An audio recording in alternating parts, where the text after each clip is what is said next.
नमस्ते साथीहरू, आज म घरमै कुल्फी बनाउन गइरहेकी छु है त।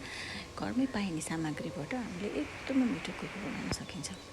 मैले थोरै क्वान्टिटीमा बनाउन लागेको भएर मैले जम्मा 3 डाडु दुध लिएकी छु र त्यो दुधमा हामीले आधी जति पाउरोटी हाल्ने र स्वादको लागि लङ सुकमेन पनि हाल्ने।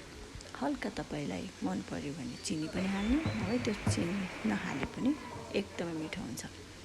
र त्यो त्यति मिक्सर गरिसकेपछि हामीले कुल्फी बनाउने मोल्डमा त्यसलाई हाल्ने, आफूले कति जति चाहिन्छ त्यति हालेर त्यसलाई 6-7 घन्टा फ्रिजरमा राखिदिने।